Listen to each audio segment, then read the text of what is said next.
ఈ ప్రపంచంలో ఎంతోమంది సేవామూర్తుల్ని మనం చూసాం. గురువే కూర్చున్నామండి. కూర్చున్న తర్వాత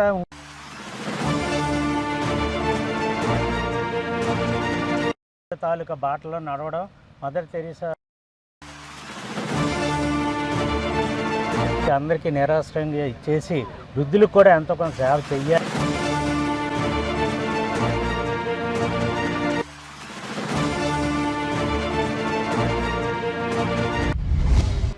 ఈ ప్రపంచంలో ఎంతోమంది సేవామూర్తుల్ని మనం చూసాం. మానవ సేవే మాధవ సేవే అనే లక్ష్యంతో సనాతన ధర్మాన్ని పాటించు ఆకలితో ఉన్నవారికి అన్నం పెట్టాలి అనే ఆశయంతో ఈరోజు మనం చూసుకోవచ్చు. శ్రీమన్నారాయణ నిరాశుల ఆశ్రయం ఆకలితో ఉన్నవారికి అందరికీ కూడా అండగా ఉంటుందని మనం ఖచ్చితంగా చెప్పవచ్చు. Swami Vivekananda Mother Teresa Charitable Trust పేరుతో ఎన్నో సేవా కార్యక్రమాలు ఒక విశాఖనే కాదు చుట్టుపక్కల ఉన్న అన్ని జిల్లాల్లో కూడా ఈ సేవా కార్యక్రమాలన్నీ కూడా ముందుకు వెళ్తున్న పరిస్థితులు మనం చూసాం. ఇంత జరుగుతుంది అంటే దీని వెనకాల ఒకరు ఇద్దరు కాదు, సుమారుగా 14 మంది కృషి అయితే దీని వెనకాల ఉందని మనం చెప్పవచ్చు. వాళ్ళందరినీ కూడా ఈరోజు పరిచయం చేసుకునే కార్యక్రమం అయితే మనం చేద్దాం. ముందుగా మనతో పాటు Swami Vivekananda Mother Teresa Charitable Trust founder Rao గారు కూడా మనతో ఉన్నారు. ఆయనతో మాట్లాడే ప్రయత్నం అయితే ఈరోజు మనం చేద్దాం. ముందుగా కంగ్రాట్స్ సార్, మీరు ఇంత కార్యక్రమాలు కానీ ఇన్ని జిల్లాల వ్యాప్తంగా కూడా మీరు చేస్తున్నారు. అసలు ఈ ట్రస్ట్ కానీ ఇవన్నీ ఈ ఆలోచన మీకు ఎలా వచ్చింది సార్, ఎలా పుట్టింది అసలు ఇది? యాక్చువల్గా మేము అన్ని జిల్లాలు తిరిగాం సార్, అన్ని ఆశ్రమాలు చూసాం. చూసిన తర్వాత ఏంటంటే మేము అందరం కలిసి కూర్చొని ఎంతోమందికి ఎన్నో రకాలుగా చేస్తున్నాం కదా మన సొంత డబ్బులు ఖర్చు పెట్టి. కానీ ఏంటంటే మనం ఇద్దరు తాలూకా సేవామూర్తుల్ని ఆదర్శంగా తీసుకొని చేసి మనం దీన్ని ఒక స్థాపితం చేద్దామని చెప్పి అనుకొని ఫస్ట్ అయితే ముగ్గురమే కూర్చున్నామండి. కూర్చున్న తర్వాత ఇంకొక వ్యక్తి 4వ వ్యక్తి వచ్చారు. ఆ తర్వాత అలా 14 మంది అయ్యామండి. అయిన తర్వాత ఏంటంటే దీనికి మా తాలూకా లోగో ఒకటే సార్, స్వామి వివేకానంద తాలూకా బాటలో నడవడం, మదర్ తెరీసా సేవలు అందించడం, ఆకలితో ఉన్నవారికి అన్నం పెట్టడం, నో ఎక్స్పెక్టేషన్ ఓన్లీ యాక్సెప్టెన్స్. జై శ్రీమన్నారాయణ. సనాతన ధర్మం అనేది మన భారతదేశంలో కరువైపోయి ఉండడం చేత ప్రతి ఒక్క స్కూల్లోని ప్రతి ఒక్క దీంట్లో ఎలాగైతే చెప్తున్నారో మన ఇంట్లో మన పిల్లలతో పాటు ఇక్కడ ఈ ఆశ్రమంలో అందరికీ ఇది నేర్పించాలి. వాళ్ళకి ఏంటంటే చదువుతో పాటు ఈ ఆకలితో ఉన్నవారికి, తల్లిదండ్రులు లేని వాళ్ళకి అందరికీ నిరాశ్రయంగా ఇచ్చేసి వృద్ధులకు కూడా ఎంతో కొంత సేవ చెయ్యాలి. ఆ ఉద్దేశంతో మేము దీన్ని పెట్టి నిస్వార్థంగా చేస్తున్నాం సార్. ఇప్పటి వరకు ఏంటంటే మేము అందరం కూడా మా యొక్క సొంత నిధులతోటే నడుపుతున్నాం. మీలాంటి వాళ్ళందరూ వచ్చి కూడా ఎక్కడెక్కడో చూసి ఏమండి మేము మీతో పాటు నడుస్తామండి, మీ సేవలో మమ్మల్ని కలుపుకోండి అన్నీ వచ్చేవాళ్ళే. అంచేత ఏంటంటే మేము ప్రతి ఒక్కరికి కూడా సేవ చేస్తున్న వాళ్ళకి, సేవ చేయిస్తున్న వాళ్ళకి, మా ట్రస్ట్ సభ్యులందరికీ, అభిమానులకి కూడా ప్రత్యేక ధన్యవాదాలు, మళ్ళీ కృతజ్ఞతలు. ఈరోజు ఎంతమంది మహిళలు కూడా ఇందులో పార్టిసిపేట్ చేస్తున్నారంటే మా యొక్క స్ఫూర్తి కన్నా వాళ్ళు ఉంటేనే మేము దీన్ని నడిపించగలుగుతున్నాం సార్. ప్రతి మహిళ కూడా, ప్రతి పిల్లలు కూడా ఇందులో ముందు వస్తారు. రాబోయే తరానికి కూడా ఇదేంటంటే ఒక 100 సంవత్సరాలు అయినా సరే దీన్ని ఎక్కడ చెక్కు చెదరకుండా ఉండేటట్టు ఈ బిల్డింగ్ని కన్స్ట్రక్షన్ చేయడం జరుగుతున్నది. దాంట్లో మీరందరూ ప్రతి ఒక్కరు కూడా భాగస్వామి కావాలని కోరుకుంటున్నాం సార్. భవిష్యత్తులో ఏ విధంగా ఉండబోతున్నాయి సార్ మీ సేవా కార్యక్రమాలు? అంటే ఈ ప్రజెంట్ ఆ అనాథ వృద్ధులకి వాళ్ళకి అన్నారు, ఇంకేమైనా ఎక్స్టెన్షన్ చేయనున్నారు దీంట్లో? సేవలు అనేది ఏంటంటే దానికి కామవే తప్ప ఫుల్ స్టాప్ లేదు సార్. కాకపోతే ఏ టైంకి ఏ మనిషి వచ్చి ఎలా స్పందించి ఏ సేవ చేస్తారంటే దానికి మేము అందరం కూడా సిద్ధంగా ఉన్నాం సార్. ప్రతి ఒక్కరు కూడా సేవా దృక్పథంతో రావాలని మాత్రం ప్రత్యేకంగా కోరుకుంటున్నాం sir. Thank you sir. Thank you. ఒక కార్యక్రమం నడవాలి అంటే అది ఒక మగవారు ఒక్కరితోనే సాధ్యం కాదు. ఖచ్చితంగా వెనకాల స్త్రీ శక్తి అయితే చాలా ఉండవలసిన అవసరం ఉంది. అటువంటి ఈ శ్రీమన్నారాయణ ఈ సేవా కార్యక్రమాలకు కానీ Swami Vivekananda Mother Teresa Charitable Trust కానీ ఇందులోని స్త్రీమూర్తులు కూడా దీని వెనకాల ఒక బలంగానే ఉన్నారని చెప్పుకోవచ్చు. మనతో పాటు అటువంటి సేవ చేస్తున్న స్త్రీమూర్తులు అందరూ కూడా మనతో ఉన్నారు. వారితో కూడా మాట్లాడి అసలు ఈ ట్రస్ట్కి సంబంధించి మరిన్ని విషయాలు కూడా తెలుసుకునే ప్రయత్నం చేద్దాం. అమ్మ నమస్తే. అమ్మ నమస్తే అండి. మరి ఈ ట్రస్ట్లోని మీరు ఎంతోమంది చాలా మందిని చూసాను, సుమారుగా 15-20 మంది వరకు కూడా మీరు మహిళలందరూ కూడా ఇందులో ఉన్నారు. అంటే మీరు ఇంట్లో పనులన్నీ చేసుకుంటూ మరి ఈ ట్రస్ట్లోని ఎలాగ మీ కార్యక్రమాలు నిర్వహిస్తున్నారు ముందుకి? జై శ్రీమన్నారాయణ. ముందుగా అందరికీ నమస్కారం అండి. ఈ ట్రస్ట్ ముందు మేము సేవ అనే కార్యక్రమానికి మొదలు పెట్టాలనుకునేటప్పటికి ముందు మా ఆయన గారు ముందు చిరంజీవి ఫ్యాన్స్ అండి. చిరంజీవి గారు అభిమానిగా ఉన్నప్పుడు ఆయన కేక్ కటింగ్లు అన్నీ చేసి చిరంజీవి గారికి బాగా బర్త్డేలు అవి చేసేవారు. మేము మామూలుగా ఇంట్లోనే మామూలుగా అనుకునే వాళ్ళం, ఈ బర్త్డేలు అవి చేయడం, ఈ సేవలు చేయడం అవసరమా ఏంటి అని అనుకునే వాళ్ళం, కానీ మేము అతనికి హెల్ప్ చేసేవాళ్ళం కాదు. కానీ మా కరోనా వచ్చినప్పుడు చిరంజీవి గారు బాగా మాకు హెల్ప్ చేశారు.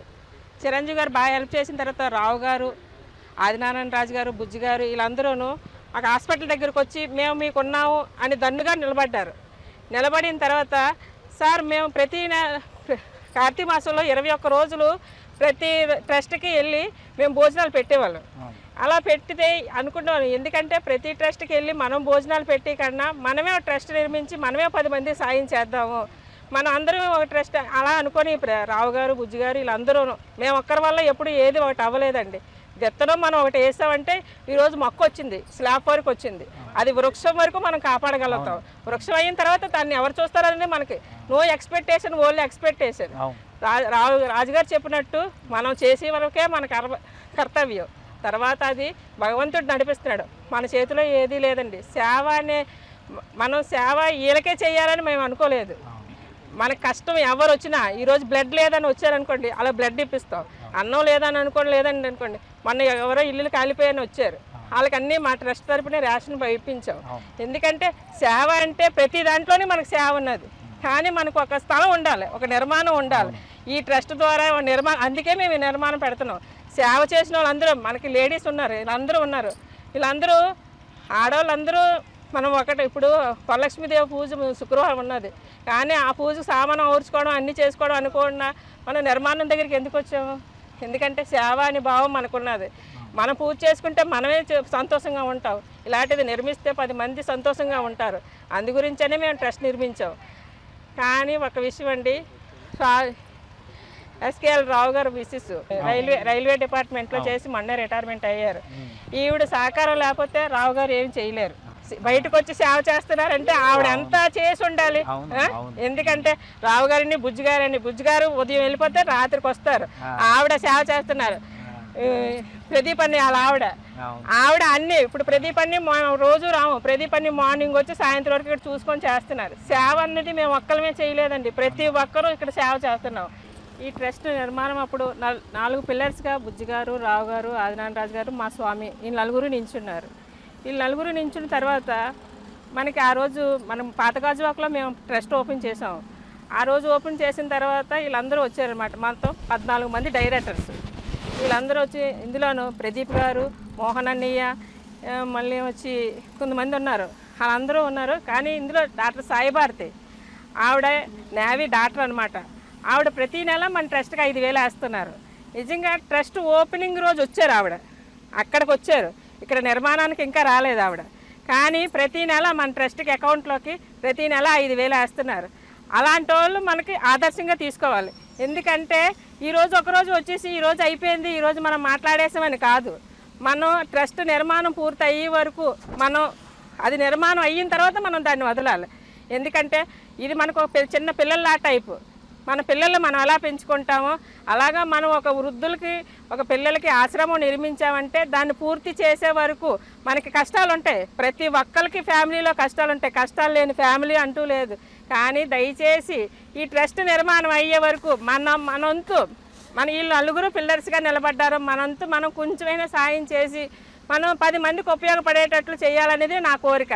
ఎందుకంటే గాంధీజీ, నెహ్రూ, అబ్దుల్ కలాం లాంటి వాళ్ళు ఎందుకు వాళ్ళని మన దేశానికి సేవ చేశారు? వాళ్ళు ఏమో ఆస్తులు కూడబెట్టుకోలేదు కదా, వాళ్ళు ఇప్పటికీ మనం చెప్పుకుంటున్నామే కదా. మనం చనిపోయినా మన పేరు మారుమోగాలి అని అనుకుంటే అది మనం ఎలాంటి పనులు చేస్తేనే మనకి నిలబడుతుంది. ఎందుకంటే మనం ఈరోజు వరలక్ష్మీదేవి వ్రతం కాదు, ఏ వ్రతాలు చేసినా ఏం చేసినా అది మనకు సంబంధించింది. కానీ 10 మందికి మన దేశానికి ఉపయోగపడి చేయాలి అని అనుకుంటే ఇలాంటివి చేయాలని నేను మనస్ఫూర్తిగా కోరుకుంటున్నాను. అమ్మ సాయిభారతి, నువ్వు ప్రతి నెల మన ట్రస్ట్కి చేస్తున్న సేవకి నేను నిజంగా నాకంటే చిన్నదానివైనా నీకు నమస్తే అమ్మ. జై శ్రీమన్నారాయణ. మనతో పాటు మరొక స్త్రీమూర్తి కూడా ఉన్నారు, ఆమె మాటల్లో కూడా తెలుసుకునే ప్రయత్నం అయితే మనం చేద్దాం. అమ్మ మీరు చెప్పండి, ఏ విధంగా మరి మీ భర్తకు కానీ ఈ ట్రస్ట్లో కానీ ఏ విధంగా అండగా ఉంటున్నారు, మీ సేవలు ఏ విధంగా అందిస్తున్నారమ్మా? చైర్మన్ రావు గారు మిస్సెస్ నేను డిఆర్ఎం ఆఫీస్ రైల్వేలోని చీఫ్ ఆఫీసర్ కూడా పనిచేసి మన 31st మే రిటైర్ అయ్యాను. అయితే రావు గారు వీళ్ళందరూ కలిపి ఈ కార్యక్రమాలు 4 సంవత్సరాలు 5 సంవత్సరాలు చేస్తాను. నేను పార్టిసిపేట్ చేయలేకపోయిన వేట్లని. ఇప్పుడు రిటైర్ అయ్యాక వాళ్ళకి కొంతైనా సాయం చేద్దాం నాకు అనిపించింది. ఇక్కడి నుంచి మొదలెడదాము. ఇన్నాళ్ళు చేయలేకపోయాం మేము ఎలాగోని. అయితే ఈ మేడం గారు చెప్పినట్టుగా మేము సపోర్ట్ ఇస్తేనే వాళ్ళు ముందుకు వెళ్ళగలరు. ఇంట్లో వీళ్ళందరూ చూసుకోవడంతో వాళ్ళు ఇంత దాకా వచ్చారు. ఈ కార్యక్రమం నిలబడిందంటే ఇందులో మీరు ఎందుకు వెళుతున్నారు, మీరు ఎందుకు చేస్తున్నారు అడిగితే ఈ కార్యక్రమం ఇంత మంచి కార్యక్రమం ఎవరు చేయలేరు. వీళ్ళందరూ సపోర్ట్తోనే ఈ మేడం సపోర్ట్ సార్లు కూడా అందరూ చేస్తున్నారు కాబట్టి ఆ కార్యక్రమం ఇంకా బాగా జరగాలని 10 మంది వాళ్ళు అనుకున్న విధంగా చేసుకోవాలని మేమందరం మనస్ఫూర్తిగా కోరుకున్నాం. ఈరోజు మనం చూసుకోవచ్చు Swami Vivekananda Mother Teresa Charitable Trust. ఇది ఒక్కరే కాదు, 14 మంది అని మనం అనుకున్నాం. కాకపోతే 14 మంది వెనకాల మరొక 14 మంది శ్రీమూర్తులు సపోర్ట్ ఉందని మనం చూస్తే అయితే అర్థమైంది. అటువంటి ఒక శ్రీమూర్తి కూడా మాట్లాడే ప్రయత్నం అయితే చేద్దాం. అమ్మ చెప్పండి, మీరు ఏ విధంగా సపోర్ట్ చేస్తున్నారు? మీరు ఈ ట్రస్ట్ జయ శ్రీమన్నారాయణ చెప్పండి, ఈ విధంగా చేస్తున్నారు? ఈ ట్రస్ట్లో మా ఆయన గారు దాసర బుజ్జి డైరెక్టర్గా చేస్తున్నారు. మా స్వామి అందరూ కలిసి మేము 4 ఉన్నారు, ట్రస్ట్ నడిపిస్తున్నారు. వాళ్ళు ముందుండి మేము ఏదైనా మేము చేయగలిసిన సాయం ఆడవాళ్ళని చేస్తున్నాం సార్. మరి మీరు బిజీగా ఉంటారు కదా, మరి ఆ పనులు ఎంత బిజీగా ఉన్నా సార్ బ్యాలెన్స్ చేయాలి సార్, తప్పదు. ఎందుకంటే ఇందులో ఉన్న ఆనందం ఎక్కడా దొరకట్లేదు సార్ మాకు. మా పిల్లలు పుట్టినరోజులు కొన్ని ట్రస్టులకు వెళ్ళి భోజనాలు పెట్టడం, అనాథలకు ఇవ్వడం చేసేవాళ్ళు. కానీ మా ఇంటికి పిలిచి చుట్టాలు బంధువులు పిలిచి పెట్టడం చేసేవాళ్ళం. కానీ అంతలో మాకు ఆనందం దొరకలేదు. మనమంటూ ఒక 10 మందికి ఒక ట్రస్ట్ పెట్టి ఆదర్శంగా నిలబడి ఆకలితో ఉన్న వారికి అన్నం పెట్టి ఎవరు ఏ కష్టంలో ఉన్నా ఎంతమందికి అమ్మా ఎంతమందికి మీరు అలాగ అనాథ పిల్లలకి కానీ అందరినీ కూడా మీరు ఆశ్రయించి ఉంటారు? ఇప్పటికి మా ట్రస్ట్ గాజువాకలు ఉందా సార్, 33 మంది పిల్లలు ఉన్నారు ఇప్పుడు ప్రస్తుతానికి. మేము ఇప్పుడు ఇది నిర్ణయించాక ఇంకా బోల్డ్ మంది వస్తారు సార్. ఇంకా ముసలోళ్ళకి కూడా పెడతాము. ఇంకా ఎవరు వచ్చినా అనాథ అని ఇంకా 100 మంది వచ్చినా మాకు ఓపుకున్నంత వరకు మేము ప్రోత్సహిస్తాం సార్. ఇందులో ఉన్న ఆనందం దేంట్లో దొరకదు సార్. మేము ఎన్ని పనులున్నా వదులుకొని ఇక్కడికి వచ్చి మా స్వామి, మా బుజ్జి గారు, మా ఆదినారాయణ రాజు గారు, మా రావు గారు, 4 వీళ్ళు పెట్టేదానికి వెనకత్తల మేముండి మేము చాలా ఆనందం పొందుతున్నాం సార్. చూడొచ్చు మేడం గారి మాటల్లో కూడా చాలా అనిపించింది. మన ఇంట్లో ఎంత ఉన్నా చేసినా సరే పేదవారికి అన్నం పెడితే అందులోని చాలా ఆనందం ఉందంటే కూడా మేడం గారు చెప్తున్న మాటలు చూసి ఎంతోమంది ఈ శ్రీమూర్తుల ఆశయం తీసుకొని ముందుకు వెళ్ళాలని కూడా మనం కూడా భావిద్దాం. ట్రస్ట్ వైస్ చైర్మన్ ఆదినారాయణ గారి సతీమణి రత్నకుమారి గారు మనతో ఉన్నారు. ఆమె మాటల్లో కూడా మరిన్ని విషయాలు అడిగి తెలుసుకునే ప్రయత్నం అయితే చేద్దాం. అమ్మ చెప్పండి, ఏ విధంగా మీరు ఈ కార్యక్రమాలు కానీ ఇవన్నీ ఎలా నిర్వహిస్తున్నారు ట్రస్ట్? జై శ్రీమన్నారాయణ. ఇది నిజంగా అసలు ఫస్ట్ స్థాపించాలన్న ఆలోచన ఫస్ట్ ఎవరికీ లేదండి. మామూలుగా వీళ్ళు చిన్నప్పటి నుంచి భజనలో పాల్గొనటం, ఎవరికైనా లేని వాళ్ళకి కొంచెం పెట్టడం, మళ్ళీ ఏదైనా సేవా కార్యక్రమాలు ఉంటే చేయటం ఇవి చేసేవారు. ఇందులో కేవీఎస్ అని రావు అని అతను మాకు చిన్నప్పటి నుంచి చాలా ఈ బోర్డు నెంబరు అతను ఫస్ట్ మాకు చిన్నప్పటి నుంచి తెలుసు. అతను కూడా ఇలా సేవా కార్యక్రమాలు చేస్తూ అక్క మనం కూడా ఇన్నిట్లో పాల్గొంటున్నాము, ఇది మనమే అసలు ఇలా చేసుకుని ఇది దినదినాభివృద్ధి చేస్తే ఎలా ఉంటుంది అని ఆలోచించాడు.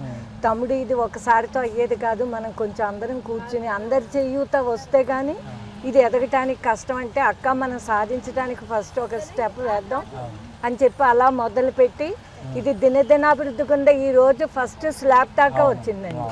అది చాలా సంతోషం అక్క. ఇప్పుడు నాకు చాలా ఆనందంగా ఉంది. మనం ఏ గోల్ అయితే పెట్టామో దానికి రీచ్ అవుతున్నాము అన్న ఆనందం ఉంది. మన తెర ముందు నడిచే వాళ్ళమే కాదు, తెర వెనకాతలు కూడా చాలామంది సమయస్ఫూర్తి ఉంది అక్క. దీంతో మనం బాగా వృద్ధి చెందుతామన్న దాంతో ముందుకు వెళ్తున్నాం సారు. ఇది ఎక్కడ ఆగుతుంది, ఎక్కడి వరకు వెళ్తుంది అన్నది ఆ భగవద్ కృపా కటాక్షం. Swami Vivekananda Mother Teresa Charitable Trust సేవలు నిరంతరం కొనసాగుతూనే ఉన్నాయి. దీనికి సంబంధించిన ఫౌండర్ దాసర బుజ్జి గారు కూడా మనతో ఉన్నారు. ఆయనతో మాట్లాడి మరిన్ని విషయాలు అడిగి తెలుసుకున్న ప్రయత్నం అయితే చేద్దాం. సార్, ఈ ట్రస్ట్కి సంబంధించి ఎటువంటి సేవా కార్యక్రమాలు నిర్వహిస్తున్నారు? భవిష్యత్తులో ఏ విధంగా ఉండబోతుంది సార్ సేవా కార్యక్రమాలు? Swami Vivekananda Mother Teresa Charitable Trust ప్రారంభించడానికి ముందు శ్రీనివాసరావు గారు, రాజు గారు, రావు గారు, నేను మా ఆఫీస్లో కూర్చున్నామండి. కూర్చొని సార్ ఇలాగా ట్రస్ట్ పెడదాం అనేసి అంటే సరే సార్ అని చెప్పేసి మేము 12 మంది ఏర్పడ్డాం. మాతో పాటు మా నలుగురితో పాటు ఇంకా మిగతా 8 మంది ఉన్నారు. వాళ్ళు కూడా వచ్చారు. వచ్చి 12 మంది ట్రస్ట్ తయారు చేసి రిజిస్ట్రేషన్ చేసాం. Swami Vivekananda Mother Teresa Charitable Trust పెట్టడం అంటే హిందూ ధర్మశాస్త్ర ప్రకారం స్వామి వివేకానంద, అలాగే సేవా మార్గంలో చేయడానికి మదర్ తెరెసా గారు, వీళ్ళిద్దరిని ఆదర్శంగా తీసుకొని Swami Vivekananda Mother Teresa Charitable Trust అనేది మనం ప్రారంభించాం. నామకరణం చేసి మొదలుపెట్టాం. నామకరణం చేసి ప్రారంభించిన తర్వాత మేమంతా మళ్ళీ 12 మంది మళ్ళీ మీటింగ్ పెట్టుకొని నెలకు ఒక కార్యక్రమం చేద్దామండి.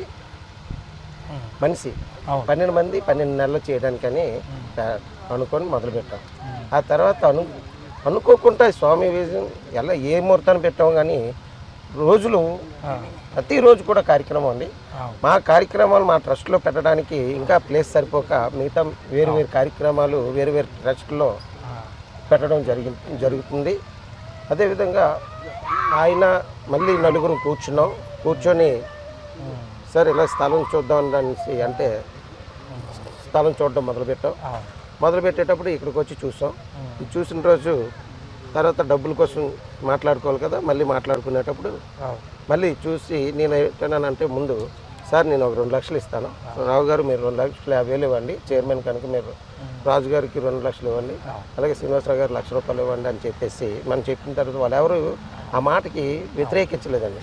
మీరు ఎందుకు మా మాట లేకుండా మీరు ఎలా ప్రచారం చేస్తారని అడగకుండా ఓకే సార్ అని సార్.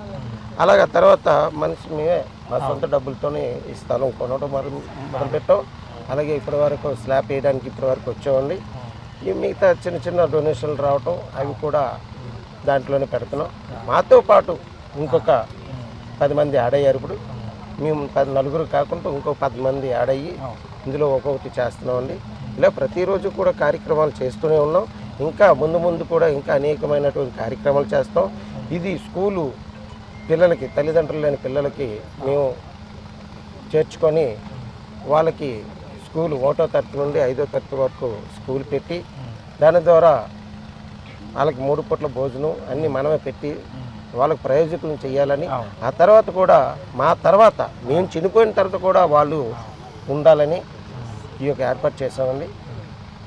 ఇది ఏంటంటే మనం చచ్చిపోతే మా ఇంట్లో తల్లిదండ్రులు అన్నదమ్ములు భార్య పిల్లలు ఏడడం కన్నా వీళ్ళు అయ్యో మాకు ప్రోత్సహించే ఒక తండ్రి చచ్చిపోయారని వీళ్ళందరూ ఏడిస్తే ఆ కన్నెట్టి మనం ఎక్కడికి చేయలేం సార్.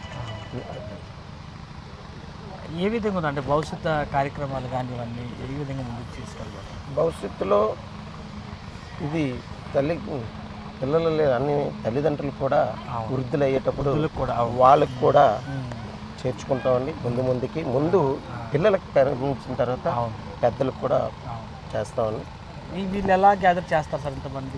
అంటే ఇప్పుడు మనం తీసుకొని ఎక్కడైతే హాస్పిటల్లో పిల్లల్ని కనీసం వదిలేసి వెళ్ళిపోయిన వాళ్ళు కొంతమంది ఉంటారు, వాళ్ళు పెంచలేక కొంతమంది ఉంటారు, అలాగే తల్లిదండ్రులు చనిపోయిన వాళ్ళు ఉంటారు. వాళ్ళందరినీ మేము దత్తత తీసుకొని మేము ఫస్ట్ తరపు నుండి వాళ్ళు కూడా రావచ్చు. అదే ఏ విధంగా కార్యక్రమాలు చేస్తారు చెప్పి. జై శ్రీమన్నారాయణ. అందరికీ నమస్కారం అండి. Swami Vivekananda Mother Teresa Charitable Trust పేరు మీద ఈ గొల్లలపాలెంలో శ్రీమన్నారాయణ క్షేత్రం నిర్మించదని పూజ చేసి మొదలుపెట్టి దాన్ని కొనసాగిస్తున్నాం. 10 మంది దాతల సహాయంతో, మంచి మనసులో ఉన్న వారి సహాయంతో కార్యక్రమం నడిపిస్తున్నాం. అనాథలు ఆర్తులు మొదలైన వారిని ఇక్కడ చదివించి విద్యాబుద్ధులు నేర్పించి వారికి ఏదో జీవనోపాధి కల్పించి ఒక మంచి మార్గంలో పెట్టాలనేది మా ఉద్దేశం. ఆ ఉద్దేశంతో ఈ కార్యక్రమాన్ని మొదలుపెట్టాం. ప్రస్తుతం కొనసాగుతుంది. శ్రీమన్నారాయణ నిరాశల ఆశ్రయంతో ఎంతో మందికి అండగా ఉండడంతో పాటు ఈ సంస్థలో 14తో స్టార్ట్ అయిన ఈ ట్రస్ట్ ఈరోజు 14 మందితో కూడా ఎంతో మంది సేవలు అందిస్తున్న పరిస్థితి. మనతో పాటు అనేక మంది ఉన్నారు. వాళ్ళతో కమాండర్ కూడా మనతో ఉన్నారు. ఆయనతో కూడా మాట్లాడే ప్రయత్నం అయితే చేద్దాం సార్. ఏ విధంగా ఈ ట్రస్ట్కి మీ మద్దతు ఇస్తున్నారు, మీ సపోర్ట్ ఏ విధంగా ఇస్తున్నారు, ఎటువంటి కార్యక్రమాలు నిర్వహిస్తున్నారు సార్? జై శ్రీమన్నారాయణ. ఇదంతా చైర్మన్ గారు, దానికి సంబంధించిన కార్యవర్గ సభ్యులందరూ ప్లస్ నా కొలిక్కి నాతో పాటు సిఎస్ఎఫ్లో చేశారు కె శ్రీనివాస్, వాళ్ళు చేసే కార్యక్రమాలు అవి చూసి నాకు ఇంకా ఏం మాట్లాడటానికి నాకేం అవకాశం లేదు. చాలా హ్యాపీ, చాలా సంతోషం. జై శ్రీమన్నారాయణ. భగవంతుడి దయ వల్ల వాళ్ళకి ఇంకా ఆరోగ్యం ఆరోగ్యం అవి ఇచ్చి ఈ కార్యక్రమాన్ని ఇంకా జయప్రదం చాలా బాగా చేస్తారని భగవంతుడు వాళ్ళకి చేస్తారని మనస్ఫూర్తిగా కోరుకుంటూ స్వామి వివేకానంద చారిటబుల్ ట్రస్ట్ ఒక ఫౌండర్ అయిన కోయిలాడ శ్రీనివాస్ గారిని కూడా అడిగి ఈరోజు ప్రధానంగా ఈ ట్రస్ట్కి సంబంధించిన అంశాలను కూడా మాట్లాడే ప్రయత్నం అయితే చేద్దాం. సరే, ఈ ట్రస్ట్కి సంబంధించి ఇప్పటివరకు ఎటువంటి కార్యక్రమం నిర్వహించారు, భవిష్యత్తులో ట్రస్ట్ ఏ విధంగా ఉండబోతుంది? ఇప్పుడు ఇందాక జై శ్రీమన్నారాయణ, జై జై శ్రీమన్నారాయణ మన బుజ్జిగారు చెప్పినట్లు ఆ నలుగురితో మొదలై ఇది ప్రపంచవ్యాప్తంగా కూడా ఇందులో అందరూ కూడా చాలా బాగా చేస్తున్నారు అన్నప్పుడు మాకు ప్రతిరోజు కూడా సముద్రం ఉప్పొంగినట్టు మేము కూడా ఒక రకంగా ఉత్తేజానికి లోనవుతున్నాం. అయితే ఇక్కడ ముఖ్యంగా ఈరోజు చెప్పుకోవాల్సిన విషయం ఏంటంటే ఈరోజు ఫస్ట్ ల్యాబ్ పెడుతుంది గొల్లలపాలెంలో. ఈ ఫస్ట్ ల్యాబ్ పడ్డానికి మమ్మల్ని అందరినీ కూడా ఈరోజు ఇలా నిలబడ్డానికి కారకులైనటువంటి దాతలకు పాదాభివందనం. ఎందువల్లంటే మేము నలుగురితో ప్రారంభించినా 14 మంది అయినా ఇది సామాన్యమైన విషయం కాదు. అందరూ కలిసి చేయాల్సింది. ప్రతి ఒక్కరు కూడా కొంతమంది బుజ్జి గారు తీసుకొస్తే, కొంతమంది రావు గారు తీసుకొస్తే, మరి కొందరు ప్రదీప్ గారు తీసుకొస్తే, మరి కొంతమంది రాజు గారు తీసుకొస్తే, ఇలా ప్రతి ఒక్కరూ కూడా దీంట్లో వారి తాలూకా ఎంతో కొంత ఉంది. ఇక్కడ ఇంకొక విషయం, ఇక్కడ మనం నిర్మించడానికి ముఖ్య కారణం ఏంటంటే హిందూ ధర్మాన్ని ముందుకు తీసుకెళ్ళడం కోసం 1వ తరగతి నుంచి 5వ తరగతి వరకు కూడా పిల్లలకి సంస్కారం నేర్పుతూ, ఇక్కడే పిల్లలకి చదువు నేర్పుతూ, పక్కనే ఒక ఆలయంలో కట్టి అక్కడ భజనలు చేస్తూ సంస్కారం నేర్పడం. దీనికి ముఖ్యంగా ఈరోజు మీడియా తరఫున మిమ్మల్ని కోరేది ఏంటంటే, అంటే మీరు ఎప్పుడైనా సరే ఇక్కడ ఏదైనా లోటుపాట్లు జరిగినా మీ దృష్టికి వచ్చినా సరే మమ్మల్ని అన్నయ్య గారు ఫలానా దగ్గర ఇలా జరుగుతుంది చూసుకోవడానికి కూడా చెప్పడానికి ఆస్కారం. ఈ ట్రస్ట్ నలుగురితో ప్రారంభించినా సరే అందరి ట్రస్ట్ ఇది. ఎవరైనా వచ్చి ఇక్కడ సేవ చేయొచ్చు. కాబట్టి మీ మీడియా ద్వారా తెలిసేది ఏంటంటే భగవంతుడు ఇచ్చిన 2 చేతులతో దండం పెట్టు, ఆకలితో ఉన్న పేదవారికి అన్నం పెట్టు. జై శ్రీమన్నారాయణ, జై జై శ్రీమన్నారాయణ. ముఖ్యంగా మహిళలు మాకు వెనక నుండి ప్రతిసారి కూడా ఈరోజు బుజ్జి గారు కానివ్వండి, నాకు కానివ్వండి, చైర్మన్ గారు కానివ్వండి, వైస్ చైర్మన్ కానివ్వండి, ప్రదీప్ గారు కానివ్వండి, మారుతి కానివ్వండి, ఇంకొక ముఖ్యమైన విషయం, మాకు ఎప్పటికప్పుడు సమయానికి మేము అతనికి ఇవ్వలేకపోయినా సరే పని ఎక్కడా కూడా ఆగనివ్వకుండా చేస్తున్న మా మారుతి తమ్ముడికి కూడా ఈ సందర్భంగా ప్రత్యేక ధన్యవాదాలు తెలుపుతున్నాం. ఎందువల్లంటే ఏదైనా సరే ఏ బంధమైనా ఆర్థిక బంధం, ఆ ఆర్థిక బంధంతో ఈరోజు ఇలా జరుగుతుంది. కాబట్టి ఆయనకు కూడా నిండు నూరేళ్ళు ఆరోగ్యంగా ఉండాలని మనస్ఫూర్తిగా కోరుకుంటూ, మహిళలకు మమ్మల్ని ప్రోత్సహిస్తున్న మహిళలందరికీ కూడా ప్రత్యేక ధన్యవాదాలు తెలుపుతూ జై జై జై శ్రీమన్నారాయణ. ప్రపంచంలో ఎంతోమంది సేవామూర్తుల్ని మనం చూసాం, కానీ హిందూ ధర్మాన్ని, సనాతన ధర్మాన్ని పాటిస్తూ శ్రీమన్నారాయణ నిరాశల ఆశ్రమంతో పుట్టిన ఇది శ్రీ స్వామి వివేకానంద చారిటబుల్ ట్రస్ట్ జిల్లాతో పాటు అనేక జిల్లాల్లో కూడా వీళ్ళు సేవలు కొనసాగిస్తున్న పరిస్థితి మనం ఇప్పటివరకు చూసాం. ఏదైతే నలుగురితో పుట్టిన ఈ ట్రస్ట్ 14 మందే కాకుండా 14 మంది వెనక అనేక మంది దాతలు ఉన్నారు. అందులో ప్రధానంగా 14 మంది వెనకాల కూడా మహిళలు, స్త్రీమూర్తులు, స్త్రీశక్తి కూడా మనం ఉన్నారు. వారి మాటల్లో కూడా ఇప్పటివరకు కూడా అనేక అంశాలు కూడా మనం తెలుసుకున్న ప్రయత్నం చేస్తాం. ఏదైతే ఈ ట్రస్ట్ ఈ ఒక్కరితోనే కాకుండా భవిష్యత్ తరాల్లోని భావితరాల్లో కూడా ఈ ట్రస్ట్ ఒక ఆదర్శంగా ఆశయంగా నిలుస్తుందంటే కూడా చెప్తున్న పరిస్థితులు మనకు కనిపిస్తున్నాయి.